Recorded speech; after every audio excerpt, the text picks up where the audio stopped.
A desert ghost town poisoned by an unnatural body of water. It looks like some kind of apocalyptic vision. Something happened here, and it wasn't that long ago. A derelict settlement in Czechia with a mysterious past. We're talking billions of dollars of environmental damage. A notorious jungle compound that became infamous around the world. It really is hell on earth. And a Norwegian mountain fortress that saw one of World War II's most daring raids. It was one of the most extraordinary operations of the war. Decaying relics and ruins of lost worlds. They were forged through years of toil, but are now haunted by the past. Their secrets are waiting to be revealed.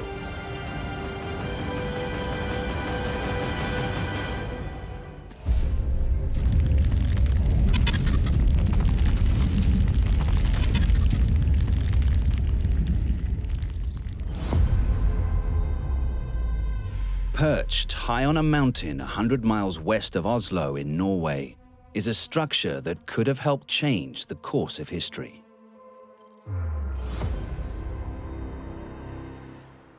This place would become the subject of a major Hollywood blockbuster. So you've got this imposing, huge building with these giant windows overlooking the valley. It's definitely built with purpose. What was it for? You can see this is a large factory-type industrial installation. And I'm thinking the effort to have built this is enormous. Its remote position and the barbed wire fences suggest that whatever was inside was of great value. It's obviously under tight security, even today. But it's the rubble in front which is an important part of the story. That is all that remains of a different structure that once dominated this mountain enclave. What went on here that you've got one building that has lasted and will last, and one building that obviously hasn't? In the surviving subterranean levels is a tangled mass of steel. Inside, there are signs of immense destruction. Something happened here with great force.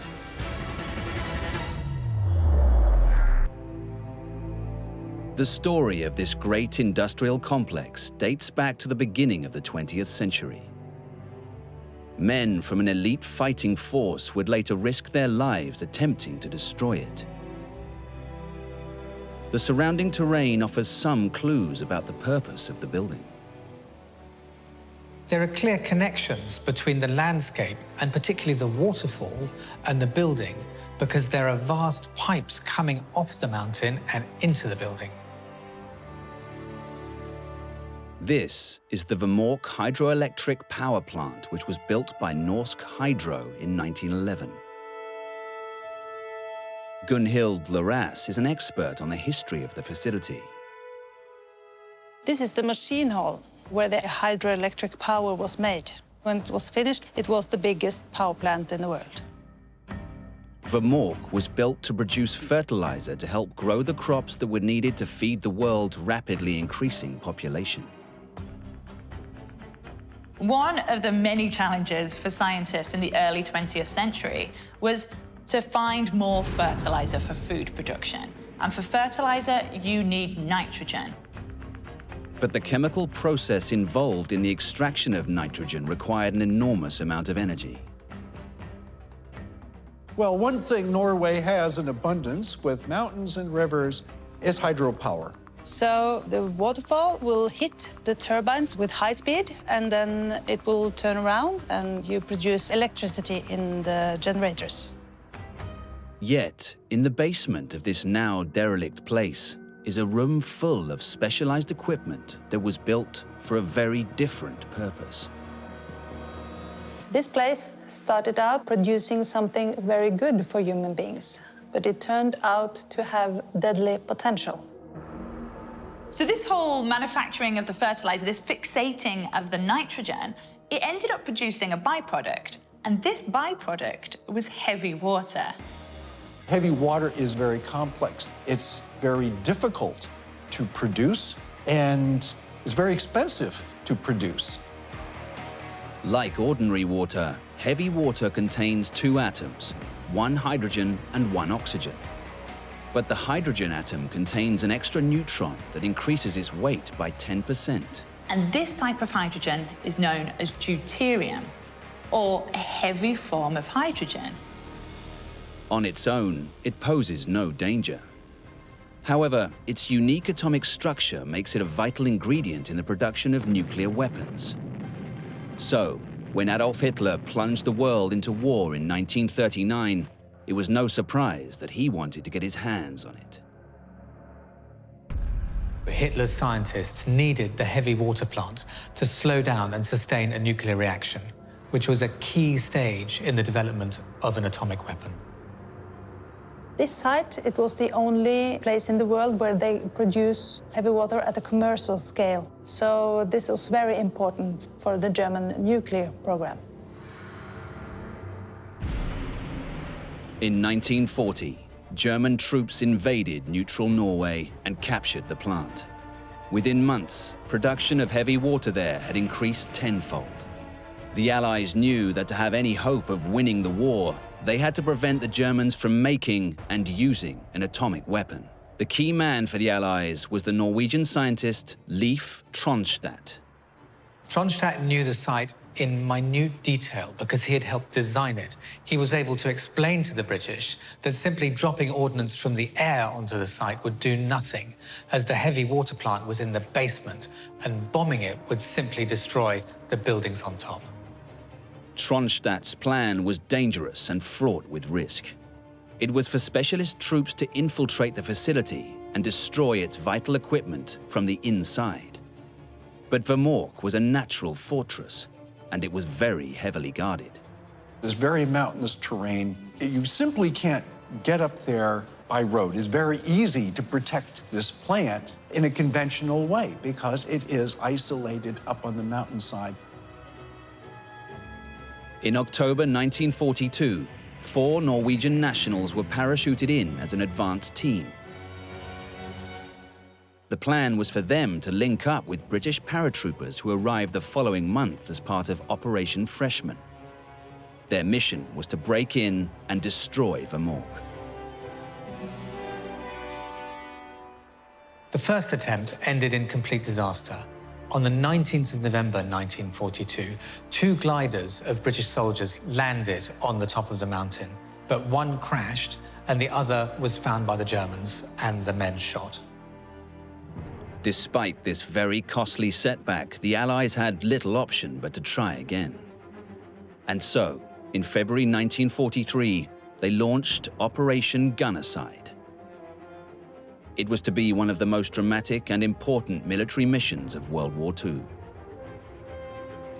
6 Norwegian commandos were parachuted in, and they were dressed in British uniforms, so that if captured, the Germans wouldn't take revenge on the local Norwegian population. The plan was to rendezvous with the original Norwegian team, which had somehow managed to survive for 3 months in the sub-zero wilderness. They'd landed safely, but far away from the target. This was a supplies and logistics disaster because they simply didn't have rations. Incredibly, after a grueling 5-day trek through knee-deep snow, the 2 teams at last made contact. Now they were united, they could finally attempt the seemingly impossible task of entering the site and halting Hitler's nuclear plan. There was a discussion among the saboteurs about how they should enter this place. And one possibility was to cross the suspension bridge, but it was guarded. After the failed Operation Freshman, the Germans had strengthened the power plant's defenses. Crossing the heavily guarded bridge was obviously now out of the question. The team would have to find another way in. Only 2 highly dangerous options remained. They were to approach through a heavily fortified mountain pass which was littered with landmines, or to scale a deep-sided ravine of some 500 feet. So they decided that they were going down the gorge, and they had to climb their way down and up again on the other side, where there was a railway. And on the railway, there were no mines. Once at the site, they knew how to enter the building and exactly where to place the explosive charges because Tronstadt had given them such detailed instructions. In this room, the sabotage action took place. The leader of this operation placed the charges on the heavy water cells. After somehow sneaking past the guards, the team made for the heavy water production room. They had to work fast, placing short 30-second fuses on the electrolysis chambers that produce the heavy water. And then they were gone.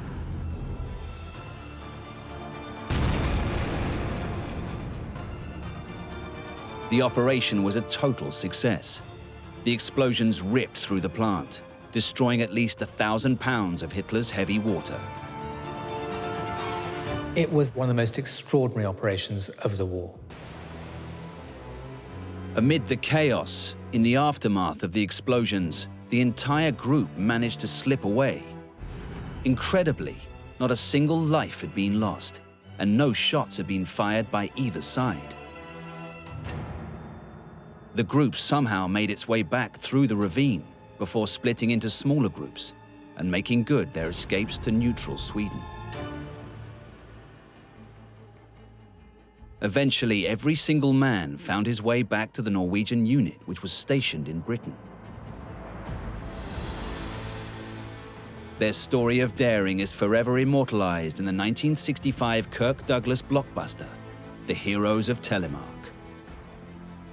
If the Vermork plant had not been destroyed, Hitler could have been able to go on to develop atomic weapons.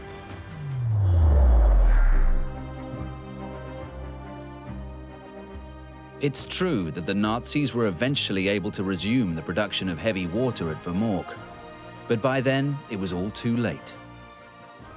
Germany hadn't the capacity or resources to produce an atomic bomb, which could have turned the tide of the war in Hitler's favor. In later years, what remained of the heavy water plant was demolished.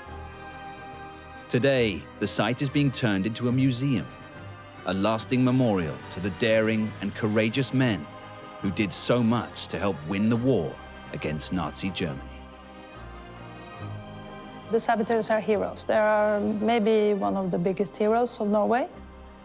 Just imagine if Operation Gunnerside hadn't been successful. The world could be a rather different place.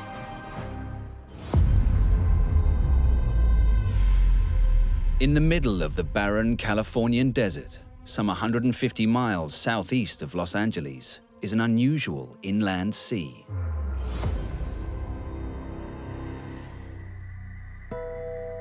When you look at this body of water, it looks off. Something's a little bit wrong with it.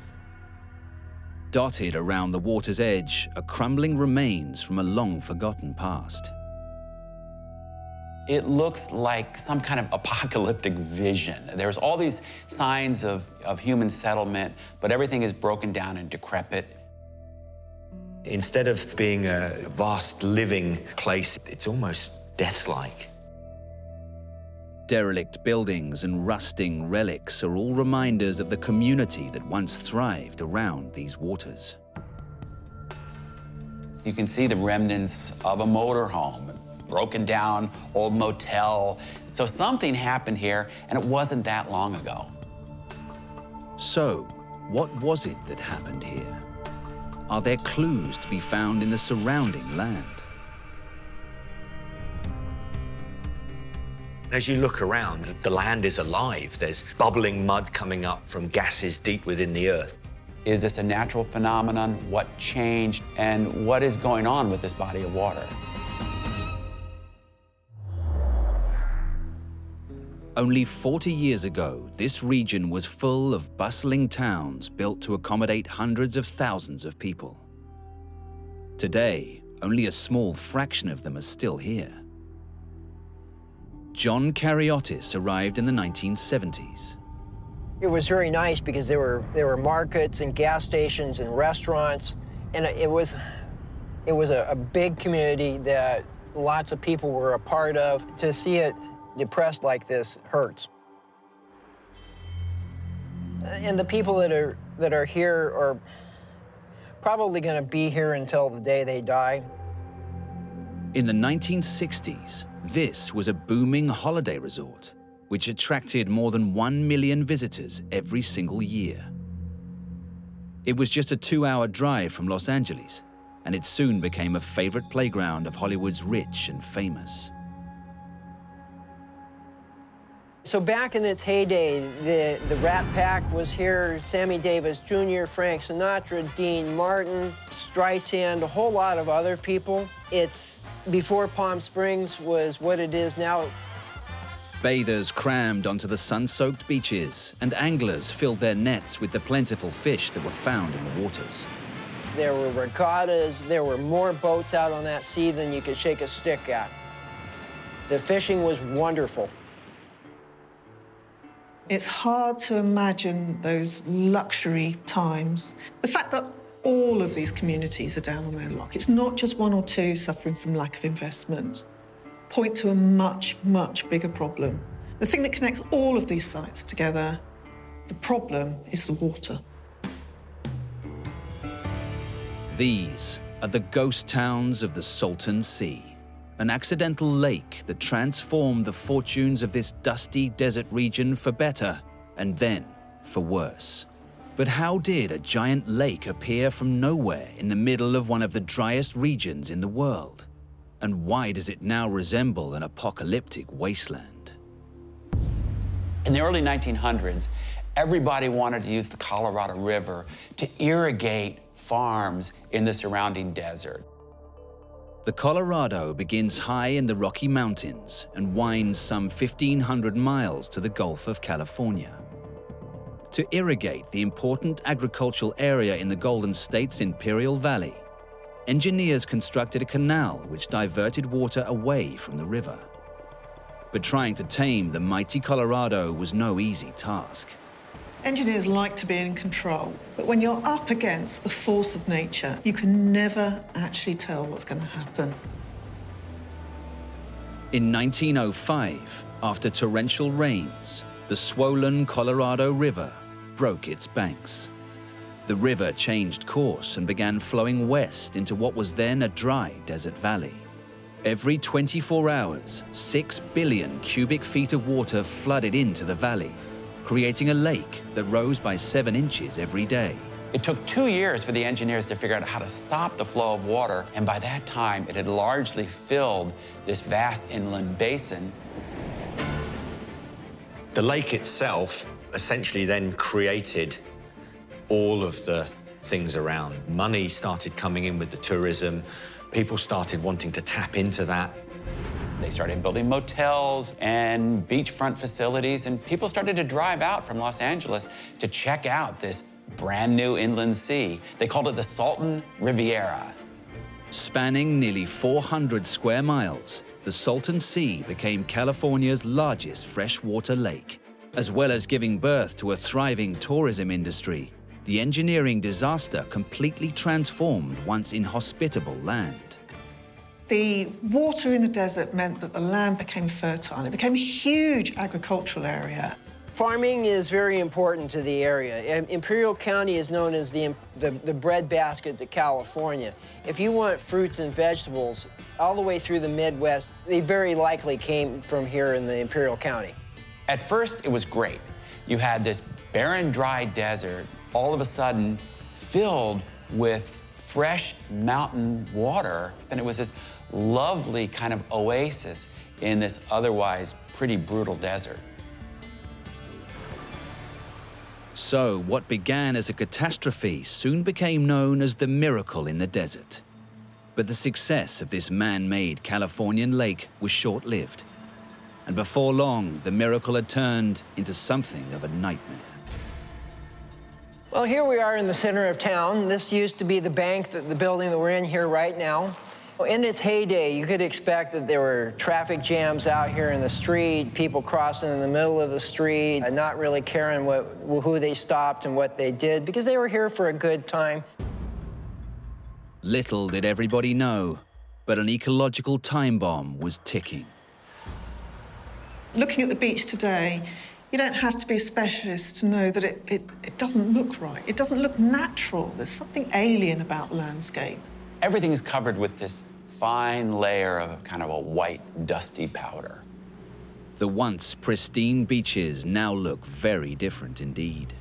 John Kariotis' wife, Amari, witnessed at first hand the devastation that came to the region. No, people think this is sand. This is millions of fishes, fish bones, vertebrae. There's barnacles in here. It looks really pretty, but it's just dead fish, millions and millions of dead fish. You begin to start to think, is there a natural disaster? Well, this is a very active part of the Earth geologically. It's very near to the San Andreas Fault and many other faults. One of the stranger things that you find is this kind of area where there's all these mud pots bubbling up. It's almost like an alien landscape. Could it be that something like this happening has suddenly changed the environment around and caused many of the problems?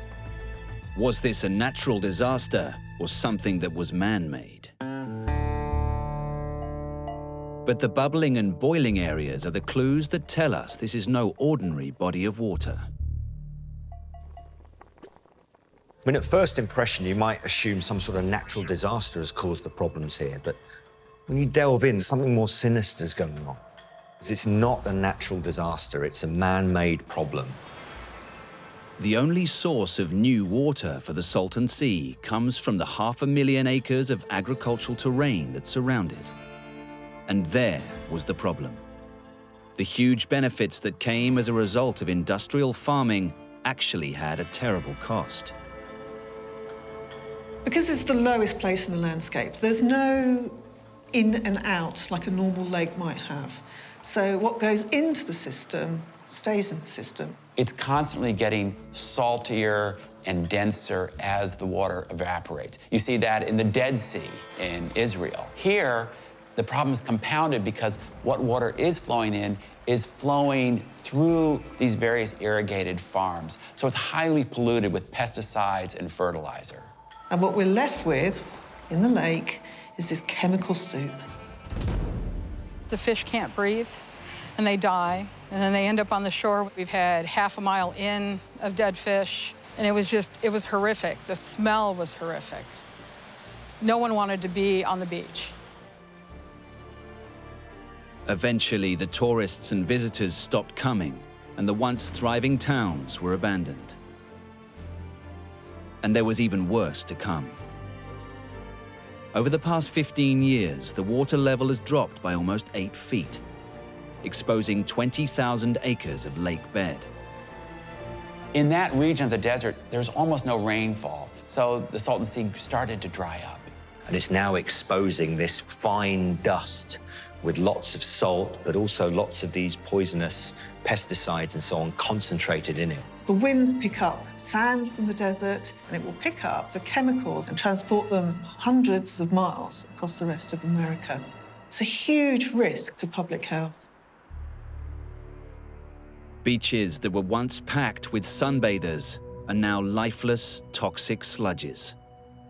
It's heartbreaking for those that knew this place in its heyday. It has a whole impact. We have the highest asthma rate because of this. There are people who are ill because of breathing this. Behind every tourist town, there's a population of people whose home it is. That's where they bring up their children, that's where they live and they die. And for people here, it's very, very sad.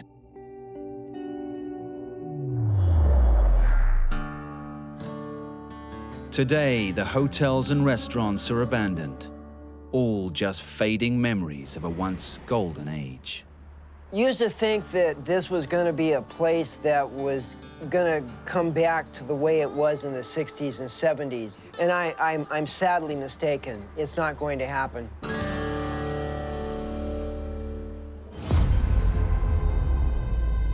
In French Guyana, on the northeast coast of South America, is a remote Amazon settlement with a brutal past.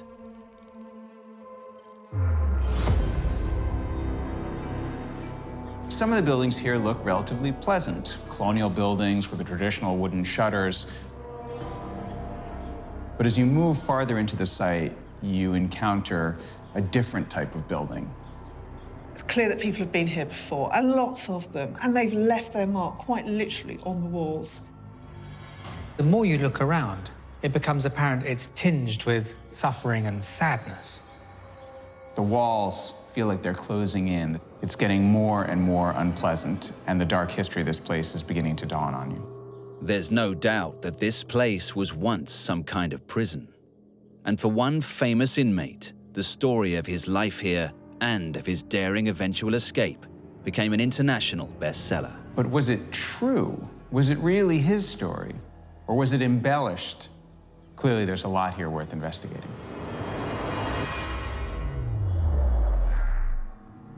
The intriguing story behind these crumbling buildings began in 19th century France. The French were facing an issue with their prisons. They were crowded and they were expensive. And slavery is about to be abolished around the world in their colonies.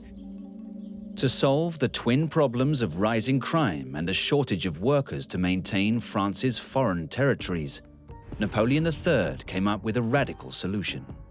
The French began exploiting their colonial territories abroad by sending their very worst criminals there. This removed dangerous prisoners from France, took the strain off the French prison system, and gave the French colonialists a free workforce abroad.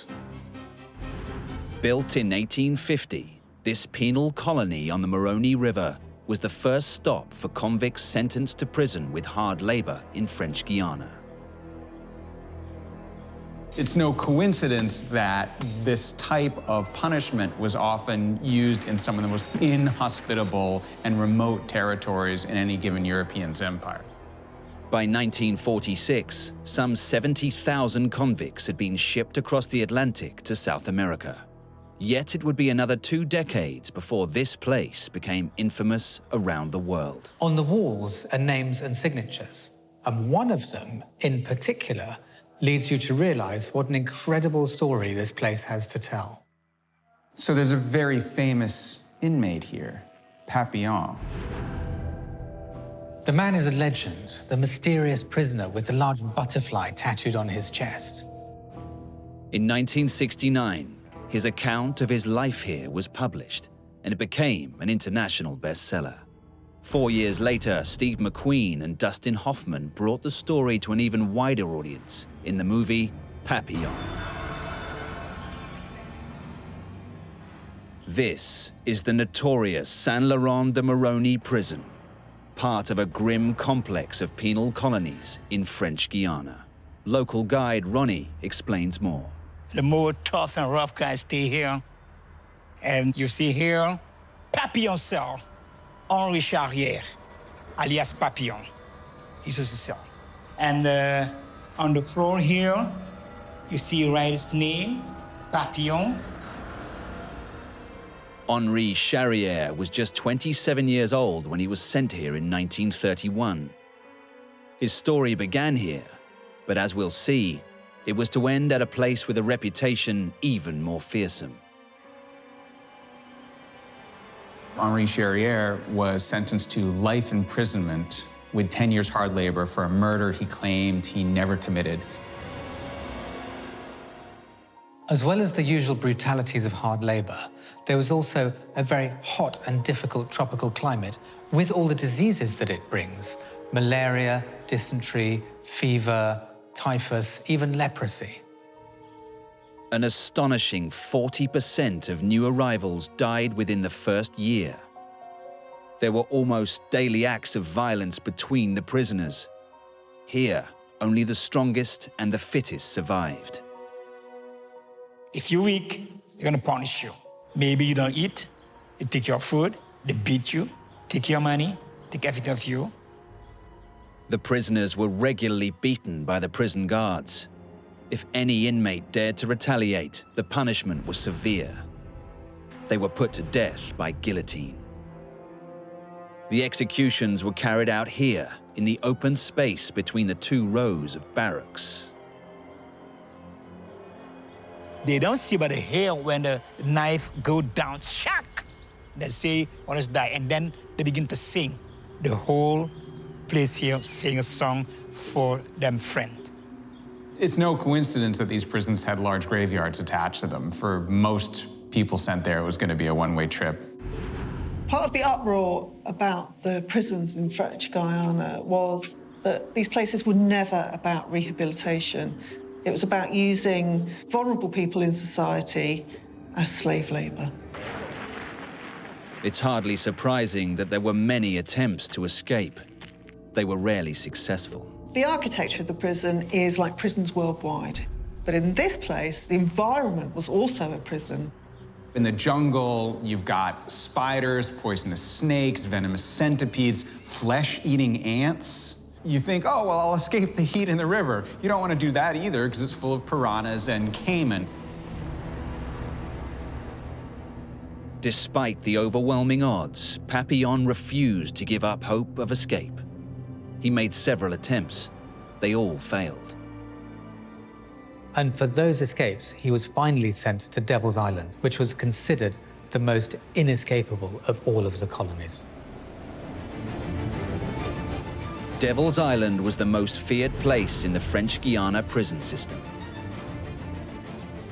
Situated 10 miles offshore, the bleak, rocky outcrop was surrounded by shark-infested waters. Being sent there was bad enough, but Papillon was also sentenced to 2 years solitary confinement. Solitary confinement quarters have to be one of the worst aspects of the site. Imagine being shut in completely on your own, no ventilation, no window, nothing, just you alone with your thoughts. Amazingly, after 13 years of imprisonment and 9 escape attempts, Papillon finally broke free from Devil's Island. Using a bag of coconuts as a raft, Charrière escaped and eventually made it to Venezuela, where he started a business. He became a restaurateur and then wrote a book about his experiences. But after all this time, the mystery still remains as to how much of it actually is true. A French Justice Ministry report into the Devil's Island complex concluded that Charrière's story should be divided by at least 10 to get anywhere near the truth. Others insisted that the episodes in the book were imagined or embellished. Much later, another former prisoner came forward to claim that he, not Charrière, was actually Papillon. There's some thought that his book is a mix of other people's stories as well as his own. Actually, when it comes down to it, the truth is this was a harsh environment. Whatever the realities, the controversy surrounding Charrière's account continues to this day. He died from throat cancer in 1973, so the truth about him will probably never be known. But news of the barbaric conditions here did eventually seep back to France. And once news about the inhumane conditions got out, the French conscience was stirred by these revelations, and the lease on life for these places was short indeed. A century after it opened, the doors of the penal colony were finally closed, and the remaining prisoners were repatriated. Except for 300 of them who simply refused to leave. They instead remained in French Guiana. It was the only life that they remembered and the only one that they could imagine. Today, thankfully, the prisoners are gone, and these derelict buildings and empty cells are all that are left to remind us of the darker side of colonialism.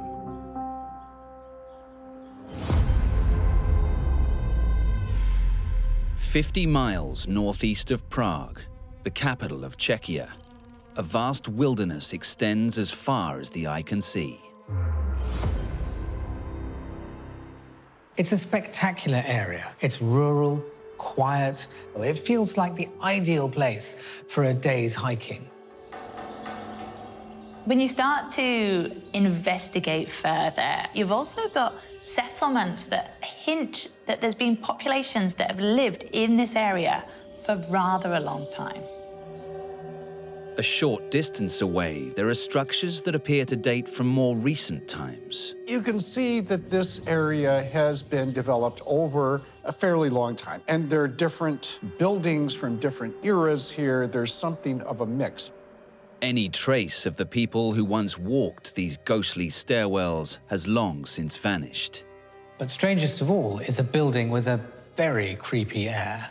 There's a large bath, showers, and a contraption that's big enough to walk through. Outside, there are bullet cases, pockmarked walls, and twisted metal. The mystery deepens.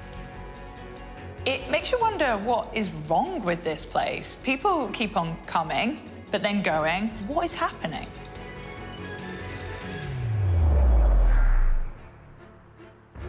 The intriguing structures are located in a region of Czechia that has a complex history. The reasons they were built are to be found during the post-war years. When the Communist Party came to power in Czechoslovakia after World War II, the country effectively became a satellite state of the USSR. Czechoslovakia was on the border with West Germany. That was the front line of the Cold War. This sprawling site in Ralsko was once the biggest Soviet army base in Czechoslovakia. When it was built, only Red Army soldiers were allowed to enter the top-secret facility. In modern warfare, you need large training areas, not just to base the troops, but you need large tracts of land where you can fire artillery. Even today, access to all areas of the site is restricted. Retired local policeman Václav Bilicki worked nearby in the 1970s. His job was to tackle the hazardous materials that spilled out from within the base. I came here in 1976. I was working for the police force, at the time called the National Security Corps, as a bomb disposal expert. Within this area, we had a blasting hole for destroying ammunition. But why were the Soviets so desperate to conceal what they were doing inside? And what disaster lay in store? Throughout the 20th century, this was on the front line of a bitter European territorial dispute. During the early years, it was occupied for training purposes by the Austro-Hungarian military. Later, the Luftwaffe used it during the Second World War. This part of Europe was home to thousands of ethnic Germans, and Hitler very much wanted to bring them within his concept of Greater Germany. After the war, the Czechoslovakian government will then brutally expel the Germans and seize their land, seize their property. The stage was now set for the Czechoslovak army to unleash a new wave of destructive power. All the homes, schools, and churches, they used them for target practice. With heavy munitions, they flattened the lot. So those little quirky houses built into the rock face, they were just cellars. The houses actually were above ground, and those houses were blown to smithereens. This was just the beginning of the area's rapid transformation into a modern military zone. But as the years passed, the threat posed by the Soviet Union grew even stronger. Until then, Czechoslovakia had been the only Warsaw Pact country not to host Soviet troops. They were everywhere else, in Germany, Poland, Hungary, and Bulgaria, everywhere but here. On August the 20th, 1968, amid a wave of anti-communist protests, all that changed. The Soviets sent in 250,000 troops into Prague and the core cities of Czechoslovakia. And the number doubled over the next couple of days. After the Soviet invasion, there was a treaty signed, and that stated that 75,000 Soviet troops could be stationed in this region. It's that invasion that explains the reasons for the buildings here. These buildings were intended for the families of the pilots, officers of the Soviet Army.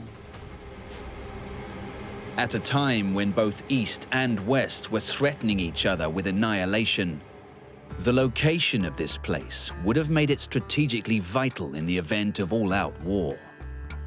Up to 20,000 Soviet troops were living there in a full military town with schools, shops, apartment buildings, workspaces. The existing airfield was rapidly expanded, and bunker-like structures were built to conceal state-of-the-art attack aircraft. The Soviets were preparing for a new kind of war. The MiG-23 was a big step forward. It was very capable, and it would have made a pretty good opponent. Yet, much of the history here is still hidden in secrecy. After the collapse of the Soviet Union, the true scale of the weapons stockpile started to become clear. And more alarming discoveries were being made all the time. So with the military gone, you've now got a city-sized grassland absolutely strewn with live ammunition. How do you go about making a place like that safe again? Over 130,000 pieces of unexploded ordnance were left dumped or crudely buried in the ground. Václav was part of the team with the hazardous job of clearing it all up. This was probably the most dangerous piece of ammunition here. If it remained in this condition, and someone had found it and wasn't careful enough, it was quite a blast. Inside one building is evidence that the Soviets may have been developing even more sinister weapons of war. As you go in, you can see this weird-looking machine. And it's now thought that that machine is an autoclave. And they're used to decontaminate and sterilize equipment. Whatever they were up to with that equipment, it was serious business. In all, 50 million cubic feet of soil was found to be polluted by dangerous contaminants. When the Soviets left, it cost millions of dollars of environmental damage. Despite this, the Soviets ignored all requests to help restore and clean up the mess they had left behind. Although much of the land has been cleared, there remains always the danger of undiscovered munitions. So work still has to be done to make it 100% safe for the local people. To this day, the Soviets have never revealed what took place behind closed doors here. So, until the Cold War era archives are fully opened, the site will continue to be shrouded in mystery.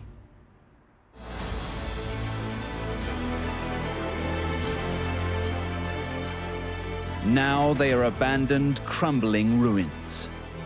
Many remind us of dark times, but some were once beacons of hope and progress.